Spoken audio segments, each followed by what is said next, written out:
As an entrepreneur, have you ever felt like you're talking to your leaders, you're giving them clear direction, you think they understand, and then they deliver a result that isn't at all what you expected?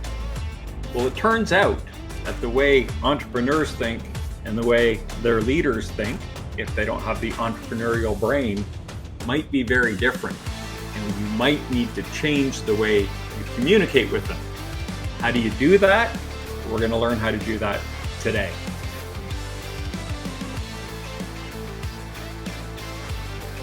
Welcome to the KeyHire Small Business Podcast, where we cover the issues that help owners scale their small business. I'm Harlock, creator of KeyHire Solutions, and I'm going to be your host. Our guest today is Marina Morgan, and she is the founder of the Morgan Group, which specializes in neuroscience-backed solutions that empower founders and executive teams to tackle complex challenges in growth, resilience, and organizational efficiency. That's a mouthful. We're going to break that down for you. A little bit about Marina. She's the founder of the Morgan Impact. It's a Silicon Valley-based agency. They specialize in leadership development, human-centered transformation, and AI readiness across global industries. She's an organizational psychologist with 15 years of experience, and she created an AIQ model, which is a groundbreaking framework that helps companies assess and improve their psychological and organizational readiness for AI integration. We talked before the show, it's somewhere before EQ and AI and how it all fits together. So Matt, let's bring Marina on. Welcome. Hi, hello. Thank you so much for having me and for choosing this amazing, very interesting and useful for all our clients, entrepreneurs topic. Yeah, I love it. I think in your show description, you used more $1,000 words than anyone in the history of our recording. So congratulations on that. Oh, thank you so much. I didn't make you to read all my, I know. So I always like to kind of get the obvious. People have questions already about where is she from. Let's just address that and get the accent out of the way. It's not a problem. So natively, I'm from Soviet Union. I was born in the country that not exists right now. I spent most part of my adult life in Russia and then moved to Silicon Valley. There I'm developing my business right now. Very cool. So you're out in Silicon Valley right now? Yeah. Very cool. How's the weather? Not so sunny as you can expect at this sunny California. In northern part of the California is a little bit, a little trap because cold ocean and all this stuff. From another side, you are unable to be too relaxed to be resultative and focused on your business. So, right. That's it. Yeah. Awesome. Well, when we first met, we were talking about, and what really captivated my interest is you were talking about how entrepreneurs' brains are wired differently. And I might be putting words in your mouth, but you kind of see things and explain things differently. And people that aren't wired the same way, and I'm sure there's lots of different configurations in there, right? But we as entrepreneurs kind of will send out a message and think people understand it, but they might not be wired to receive that message the way it was intended. And I was super interested in that because leadership and managing people and communication is the most important thing you can do in your business to grow and scale and create culture and do all that good stuff. So I thought it was just a fascinating topic. And I would kind of wonder how you got into this side of work. So it's a great question, Corey. The main reason why I dive deep into this neuroscience aspect and business strategies, I have a degree in organizational psychology. I'm a business psychologist at all. And the main difference with the psychology is that your client is not a person. Your client is organization, like a whole system. And you are focused on creating some great circumstances where this system can be developed, keep resilience, and sometimes it can be with a little bit conflict with some specific people inside the organization. But main interest of organizational psychologists is whole system, as I told. And the reason why I started to develop my approach through the neuroscience, business strategies, and psychology, of course, and organizational behavior is the necessity to be resultative for my clients. Because you're like a person who work with the business a lot, know that if you are providing services that not bring results to your clients, you will be not successful in your profession. And at one moment of my career, and I understood that I didn't that psychological knowledge is not enough to provide quick results for the requests that my clients provided. So I started to learn more about the brain, about psychiatry, neurophysiology, and I found a lot of amazing answers there. And also, honestly, during the last 5 years, we have more and more amazing, interesting research, because we right now have enough technologies in this field that allow us to make this research. And we knew a lot about neuroscience of persuasion, neuroscience of leadership, and something that we can name neuro-entrepreneurship, the understanding of how the entrepreneurial brain works and what can you do with that. The brain is very popular right now. There's a lot of around plasticity as well, and how to change your brain and rewire and do all kinds of cool stuff like that, which I find fascinating. I'm a believer in it, right? By being able to kind of use different techniques or whatever it might be. People who use hallucinogens and all that good stuff to kind of rewire. I don't know. Do you dabble in that at all? I wanted to say that I started to learn neuroscience before it became, some kind of the fancy topic. That's right. Yeah. About it. And, I graduated more than 15 years ago, and my science work was dedicated management of the organizational culture before it became very popular and famous topic in the organizational management. So. Right. Okay. Cool. Well, we're talking about the entrepreneurial brain and different ways of communicating. We always like to start with some definitions. So if you could walk us through maybe some of the high level differences or things people should be looking for or they can identify with, and so we can start understanding what that looks like. Absolutely. So I must say about it. I suppose that everyone understood it and understand it, but we're speaking about the statistics. That means that in these statistics, there are some not people the physical brain. Absolutely. There will be totally different from the picture that I will describe. But if we're speaking about some common characteristic, of the entrepreneurial brain and nervous system, we can find the next thing. The first and the most important, in my opinion, is the sensitivity of the dopamine system. What does it mean? It means then your experience, their wave of the dopamine, your pleasure, your enjoyment that you can feel when you achieve some results is much more higher than in average population. And that's why entrepreneurs are able to draw in this big picture, to follow this big picture, they are open to the high risks. Honestly, sometimes they don't have enough space to count the risk because they brain work a little bit faster, not because the dopamine system, but this is what other characteristics. So, as a business owner and entrepreneur, you should understand that probably your C-level managers, they can be ambitious people. They can share with you with big, beautiful picture, but the pleasure that they felt when they achieved this goal, probably a little bit less than yours, and sometimes much more less than yours. And that's why it doesn't mean that they don't think, with a big scale, don't interested in the big pictures. It just means that this is not such an important for them, like for you, just because some differences in your brain and nervous system. It's not because you are very good or they are very bad. It's just some genetic lottery and some another specific that make you like this. Another aspect is more activity in the prefrontal cortex. That means that you really think sometimes faster. You can see more different options than the average people, just because your brain working faster.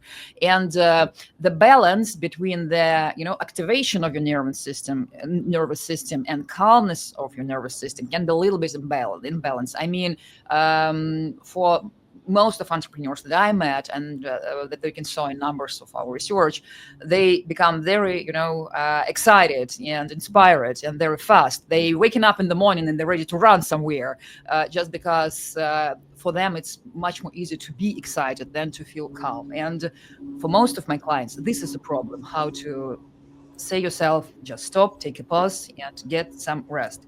And again, if through this perspective you see how your C-level managers or your employees act, and you probably can feel that they're too slow, they're not too involved, they're not very motivated. That doesn't mean that it's true. That probably mean that you are too fast, you are Right. too excited, and that's why you're the business owner and not all of them. And it's great that you have a people in your team that can balance it a little bit. We will speak about it a little bit later. So Yeah. can you share, did you experience something like this in your personal life, or probably in connection with your clients? Yeah, I experience more. Honestly, I see it every day because my wife is a very high achiever. She's not an entrepreneur, but she's a higher achiever. And we always have the conversation about, you can't compare other people to your output. It's not fair. Like your level of output is in the margin at the high end. And so expecting people to be able to deliver like you do isn't fair. But what keeps resonating with me is the business owner who says to their leaders, I want you to treat this like it's your business, right? And why aren't they motivated, and why aren't they doing all that? And I'm starting to understand why that might be. I can add one more aspect that I Sure, suppose yeah. important. 1 year ago, we published very interesting research from the University of Liège in France. I can name this research the pilot because there were only 55 people in their research, and that's probably not enough for their Right. strong A statistics. small sample, yeah. Yeah, but the thing that they found, they're pretty interesting. They found that entrepreneurs, business owners, comparing with the managers, have much more pathos between nucleus accumbens and prefrontal cortex. What's that mean? That's mean that when you want to achieve the goal, you have much more pathos and you see much more options how you can achieve this goal. And people in this group who wasn't entrepreneurs, they were managers, they have less this pathos in their brain. That's mean that then you come into your team and say, guys, I understood, we will go there, it's absolutely obvious, we will achieve, we will win. They physically unable at that moment to see Right. it. They just need a time to grow this near connection between these two different brain zones. And at that moment, they will share with you it. And it's pretty important to understand that they need this time. And it doesn't mean that they, again, silly, lazy, don't believe in you or something like that. They just need this time, and that's it. And another interesting thing for the entrepreneurs is that most of them have something that we name empathy and emotional intelligence higher than average population. That's allow us to hire the team effectively, to be a really great negotiator, to work with the clients. And but on another group of entrepreneurs, we can find some characteristic that we can name what we can connect more with autistic spectrum. That's not about the emotional intelligence, but it can be effectively as well. I mean, approach like this in the business. But most of entrepreneurs, as I told, they really more sensitive and deeply understand people. And unfortunately, we have a really big group of entrepreneurs who develop the skills because of some traumatic experience when they were a child or something like that. Really? Mm-hmm. Like it comes from trauma? No, not at all, but we have some numbers that demonstrate us that. Because we typically have some reason why you're becoming much more empathic and deeper reading the people's emotions and reaction. You have some necessity to understand people around you deeper than average population. So there. Typically, it can be some traumatic experience or probably some genetic. It's possible too. So did I understand that you said when you look at entrepreneurs, some of them fall on the highly empathetic and EQ scale, and then the others kind of fall on the spectrum of and they can be effective as well. And we know examples like this, like Elon Musk, for example. Look at Elon. Yeah, he's doing okay. Yeah.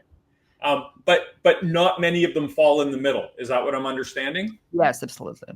Wow, that's super interesting. And then when you look at the spectrum, and this might be way off topic, but I know dyslexia plays a large part in creativity. And what is it, like 40 or 50% of all Fortune 500 CEOs are dyslexic? Like a disproportionate number of dyslexic people are in these roles of leading and guiding companies. Do you know anything about that? I can just have some hypotheses around it, why it is so. The first thing is your brain working a little bit another. And what is the creativity? Is your ability to saw the thing that nobody else can see, right? Right.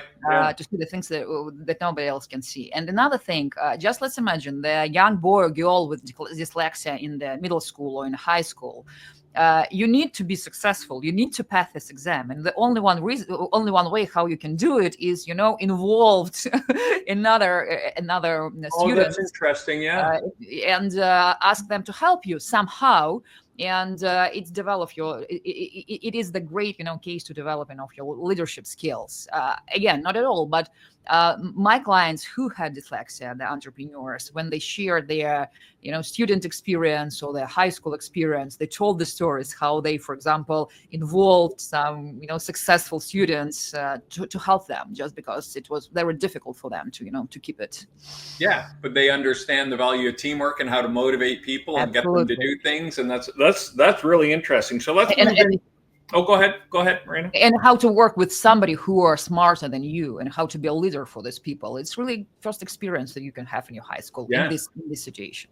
Okay, you had a question, please. So we're going to move into the mistakes now. So let's say we're a leader, and obviously if we're an entrepreneur and we started a business, we might fall into one of these categories, right? Either these really empathetic people, or these other people that are maybe a little disconnected but have something special. I don't know if that's the right explanation, but what are some of the mistakes as a leader you can make when you're trying to lead your team or push them towards a deadline or get them to implement something, or you have an idea and you're trying to get them to execute on that idea? What are some of the mistakes you've seen happen? The main mistakes that you can do in your business is to be not honest with yourself. I will explain my thought here. The first thing, you should deeply understand your motivation in creating this business, what you want to really achieve. And typically, it's not only about the money. You always have some another, purposes, goals, motivation. And when your way of communication with your team, your organizational culture, and that organizational cultures exist even if it's just you and my employer or my co-founder. We already have some, tradition, values that we share with each other. Right. So the main thing that you should always understand that it should be high correlation between your motivation, your real purposes, and those values that you provided in your team, those way of communication. Because, for example, if you are manifesting some client orientation and you are learning your stuff and you expect from them that they will be polite, kind, and really cool with your clients, and at the same time, you're pretty tough with them and not very kind and not very client-oriented, they will provide this atmosphere for your client. Right. And I mean, those values are that important for you, and you really understand it, you accept it. You should demonstrate them and realize them inside your team. Another thing we already talked about a little bit, that you really should understand that you are probably different person than your employers, and you shouldn't expect from them the same thing that really normal to you and natural to you, just because you need to understand that you have some differences, and right. That doesn't mean that you are great and they are not. It's mean that you're just different, and everybody should have their clear role in all this game. Right. And most of I didn't say about it, but because of the dopamine system specifics, entrepreneurs much more vulnerable for different ways of addictions. And if we will compare the numbers, we will see that there is twice more addiction among the entrepreneurial community when in average population. I mean, is that a fact? That's crazy. Yes, this is a fact. I would like to say that this fentanyl thing that we have right now in all our society a little bit changed this picture. But in general, entrepreneurs look really much more vulnerable for the addictions. And one of the favorite addiction of most of entrepreneurs is to create something new, to start the business and to develop the business. And then the moment when business coming in the stable line, you're losing your motivation because you are driven by this big picture, by this creation. And it's pretty good when in your team you can have people who probably can be a little bit boring for you, or you really feel that they, oh my God, make you to stop, not to be such as dynamic as you want, because this is your pleasure to be dynamic, to be creative. It's something that you love, and you feel like you're trying to break the wall with your forehead. But people who will keep your business in the stability phase, then you will lose the interest for this business, because with most of us, it's happened. So.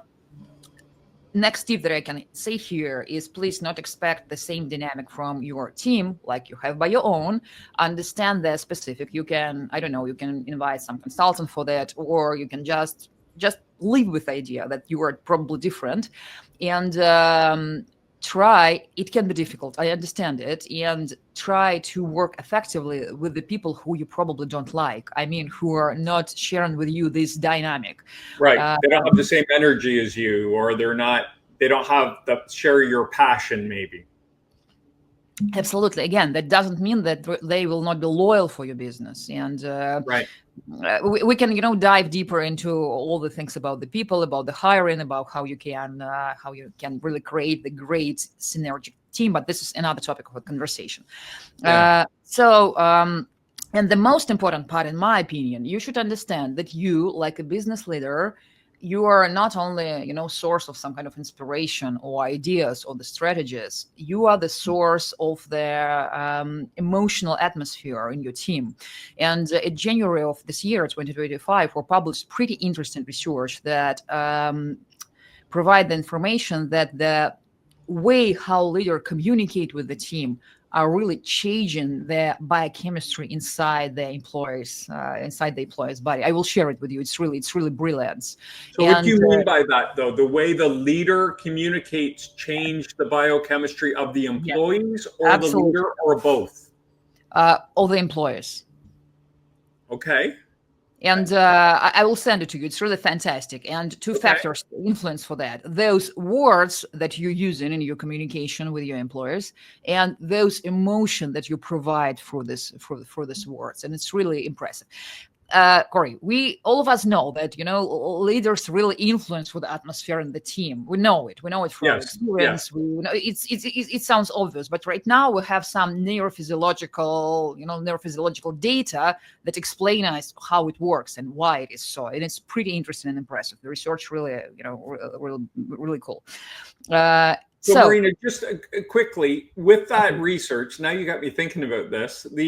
Are there specific words? Is it like negative words versus positive words, or how, what's the distinction, or is it how you deliver it, the tone of your voice? Is it how you craft the message? What is it that affects people positively and negatively when they hear the message?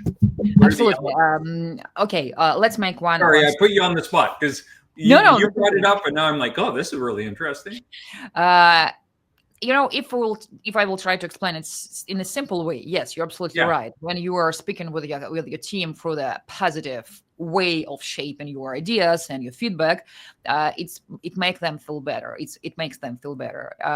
But if, for example, you are really in a bad mood, or you're depressed, or you're really unmotivated, or you're angry, for example, and you try and speaking like, "You're really impressed with your results, guys. I'm very happy for everything that you do," and it will not be very good. It's got to be genuine. Absolutely. As I told you at the beginning, this, correlation between the reality that you want and reality that you provide, and it should be very high. because it's helped you to avoid some tense. We can here speak a little bit about the burnout because it's very important. Through the neurophysiological side, what is the burnout? It is the situation when you are in the stressful circumstances for a long time. And that's mean that your nervous system is activated the survival regime. Right. And your nervous system make you to be ready to escape from these circumstances in any moment that will be available. And when you are sitting for a long time in this situation and you're full of cortisol and all another, stuff that typically our organism produce in this situation, your prefrontal cortex that's responsible for strategic thinking, creativity, our ability to develop, to educate something new, etc., something that make us, creative and amazing human. Yeah. It's not working in these circumstances. I mean, for 100%. And it will be easy to understand if we will compare it with the animal world, for example, when lion running up for the zebra or something like that. She's not in the condition where she's able to be creative. The only one thing that she's thinking of is how to run away. And when you're living for a long time in these circumstances, your prefrontal cortex not only working not effectively, through that some long period, it's becoming smaller. I mean, our brain really becoming smaller, and we can see it on MRI. And coming back to the atmosphere and the way of communication of the leaders in their teams, if you are communicate with your team in stressful manner and you believe that you are motivating them like this or something like this, you are probably make your team weaker than they could be. And right now, in those circumstances, we believe with the dramatic change that happening every day, and I think all of us can see it, artificial intelligence, political situation, economical situation, global situation in all over the world, the only one way how you can survive and develop your business is to provide this resilience, calm and cool atmosphere, high motivated, with a high performance level. But you, in my opinion, you like a leader, this is your responsibility to be the great example of how to be resilient, how to be motivated, how to keep this performance in a good level, but without, over abusing yourself. Sure. And to develop the healthy communication inside of your team.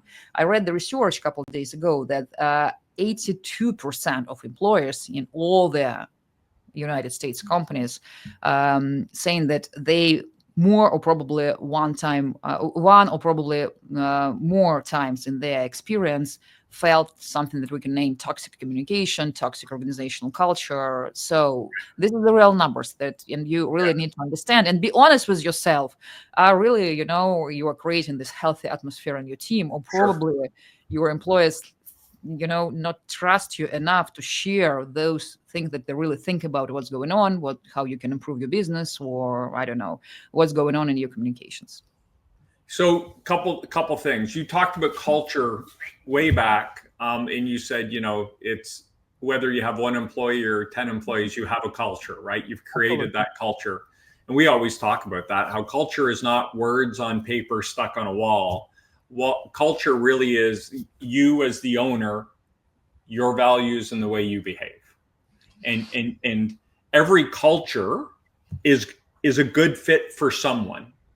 And the biggest mistake you can make is if you are one way and you try to create a culture that isn't who you are or your leaders are, and then you sell that culture and then it doesn't align. And I think that's part of that negative communication where people you lose a bit of that energy, that excitement. They feel like they've been maybe betrayed, might be a heavy word, but they're like, this isn't what I signed up for, right?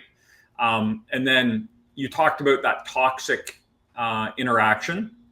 I mean, humans are humans, right? We all have bad days. We all snap at people. We all treat people in a way and we look back and think, I was a bit of a dick, or I could have been nicer, or I could have done whatever.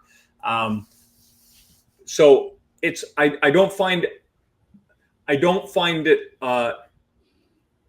too much of a surprise that people have experienced some toxicity, but I think there are a lot of environments that would be the regular, right? It would be I just need to get through today without having a negative interaction or whatever. But having said that, let's say I'm having a bad day and I come at you and we have a negative interaction. I'd be interested to know if there's any research around the value that's associated with me coming back to you and saying, sorry, that wasn't cool. I shouldn't have done it. I wanted to apologize. What's the emotional currency that you get from taking a bad situation and apologizing and kind of going back and showing, a little empathy? The first thing, again, you should be pretty honest about what are you doing here in your company. And you're absolutely right. We, like leaders, like business owners, or for example, if we have some co-founders, we are the source of our organizational culture. Do you want it or you don't want? Right. Includes your consciousness and unconsciousness, actions, motivation, etc. So you are facing with your personality scaling for the size of your organization. Yeah. Of course, all the people bring something they own inside the system that you are creating, but you are the main source, and that's what you need to understand.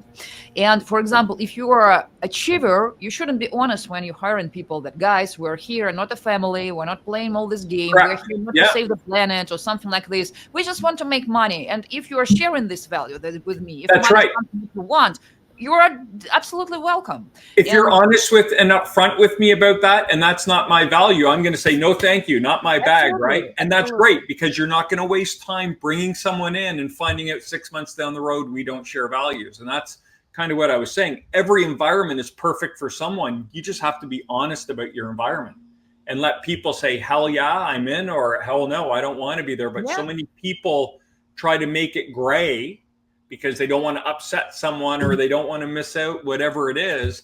And then that person comes in and will quickly find out, like, it's not quite what you told me it was.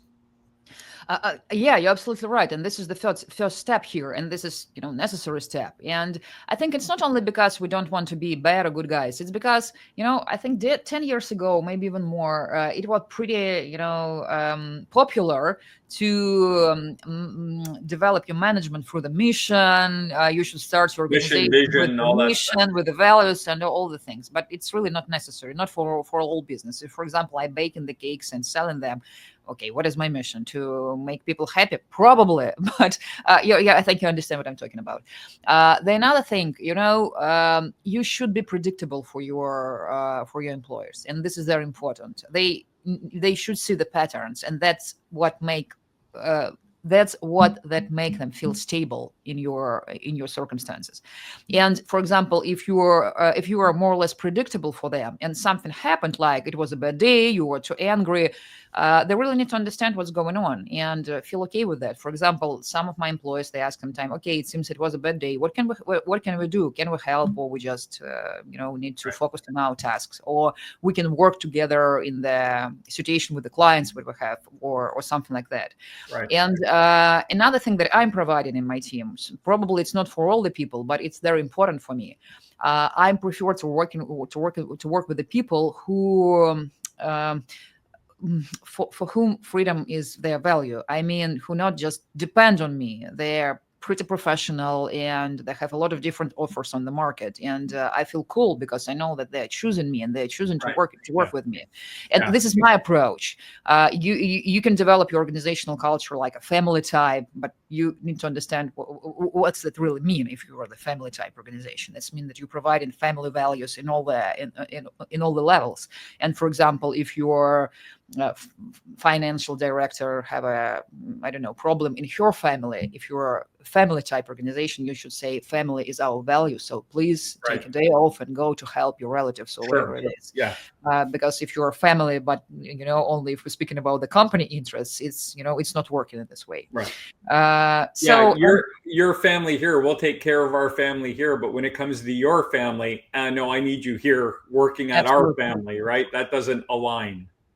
Absolutely. So, as I told you, you should have the higher level of correlation in all the levels of your organization, inside and outside. Is an example with the family.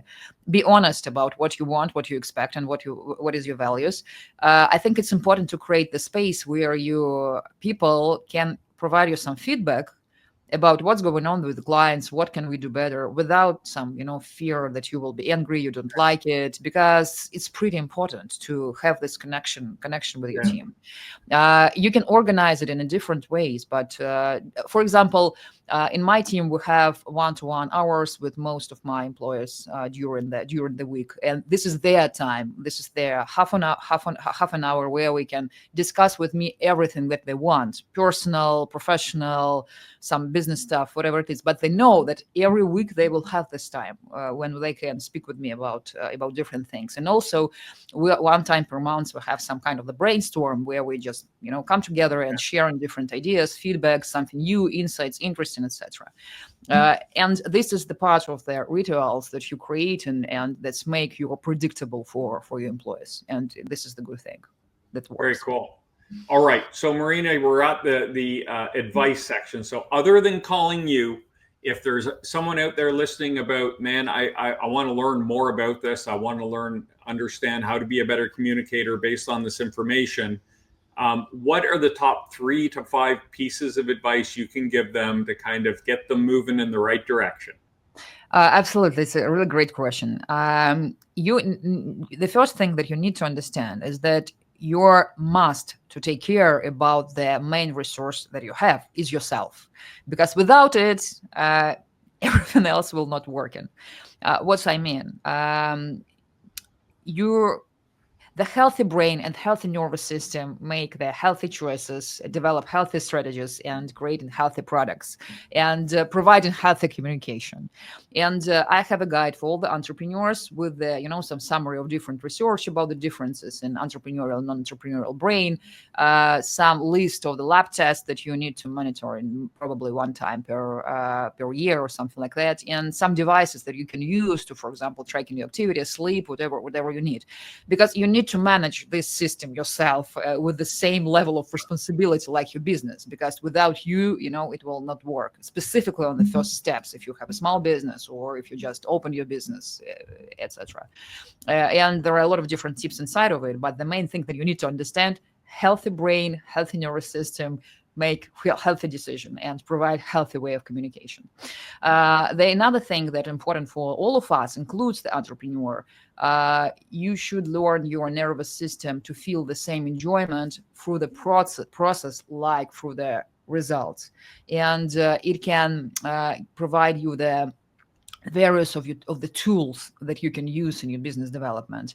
And it's not so easy because, as I told, entrepreneurs have much more sensitive dopamine system, but you really can learn yourself to do it. For example, when you're planning your week, start with the planning the moments of enjoyment, relax, and chill. It can be 5 minutes per day, it can be 10 minutes per day, and for example, one great enjoyment per week.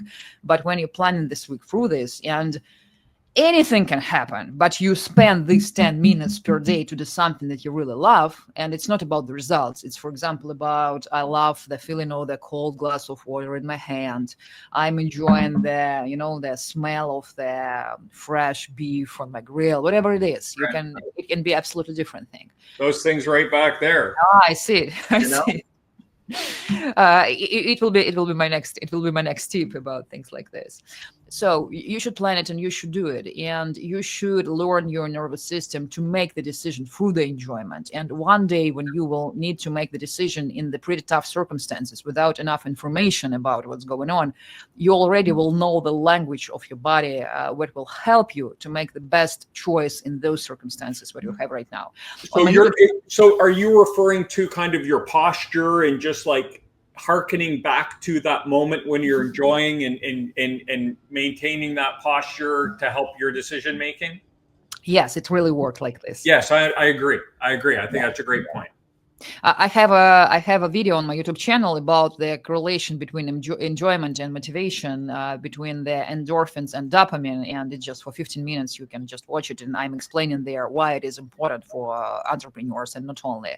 Very and cool. You really should know it about yourself. Your personal list of things that you really enjoy includes there is simple things, as I mentioned, like smell of the steak or colds of the glass, and of course some big things. And the last thing, the main request that typically successful entrepreneurs bring to the therapist, office, is I've achieved everything that I wanted, but I don't feel that I'm happy. And I feel like I were tricked or scammed or something like this. Why it is so? What can we do with that? And typically it's happened because when you're just running your business, you're identifying yourself with your business for 100%. And if, for example, some client don't want to use your service, you feel like you don't want to work personally with me. Or, for example, if the investors made the decision not to invest in your company, you feel it like they make the decision not to invest in me. It's becoming very, very personal. Take it personally, yeah. You take it personally because, let's be honest, in the beginning of our business journey, we are dedicated all our life to it. I mean, you're not connecting with your friends. You don't see how your children growing up. You don't have enough time to sleep, to eat. You forget about your guitar, whatever it is. I hope you don't. but I mean, in general situation. And you need to try to keep this balance. Probably 80% for the business, 20% for your personal interest life. But you need to have some space in your life where exists something and somebody, but not only your business and your team and your co-founders and your investors and all this stuff. The first thing, it can be the great source of some new ideas, fresh ideas, or network or connection that can be probably useful for your business in the future. And you will not meet these people. For example, you can meet the people on a rock concert or on the Burning Man Festival or on the surf classes, and probably they can be good, clients or partners in the future for your business. But you will not meet them in specifically business industry or some business conference or something like that. Yeah. But another important thing that make you feel yourself like person that more than this business. I'm not only my business. I'm also amazing husband or wife. I'm guitar player. I'm somebody who enjoying the smell of the ocean and the cool wind, whatever it is. And that's what make your avoid the mistakes that we can read in the founder dilemma. I don't know if you read it, that at one moment the founder of organization can be the toxic for this organization, specifically because it becoming too personal and you're not thinking about the business.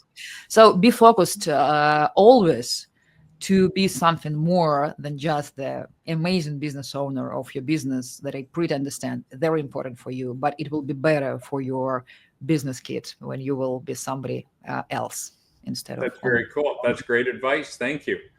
So Marina, we're wrapping up here. If people have been listening to this and they're like, hey, I want to learn more about Marina Morgan and what she's doing out there, how can we get in touch with you?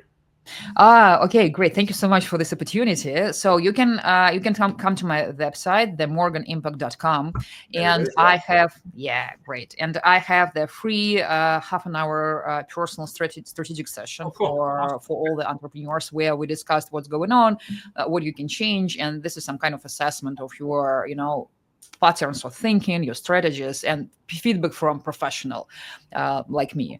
I'm thinking about myself like about the partner for my clients. I'm not help them. I want to be partner for them and to be a strong partner in their journey to achieving their results.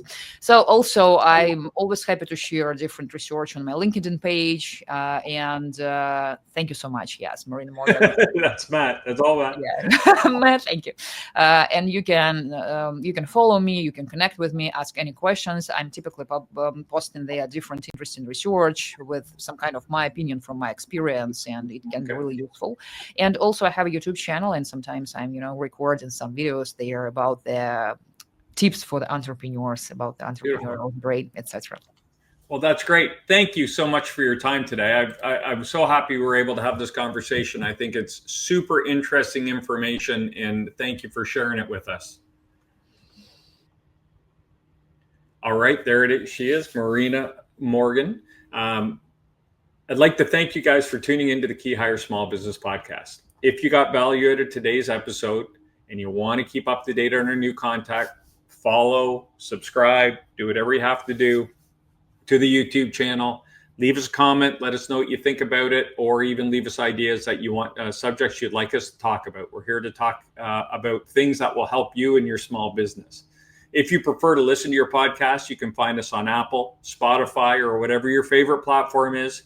Just hit KeyHire Small Business Podcast in the search bar and we will pop up. like to thank you for listening. I'm Corey Harlock, and until next time, stop grinding, start growing.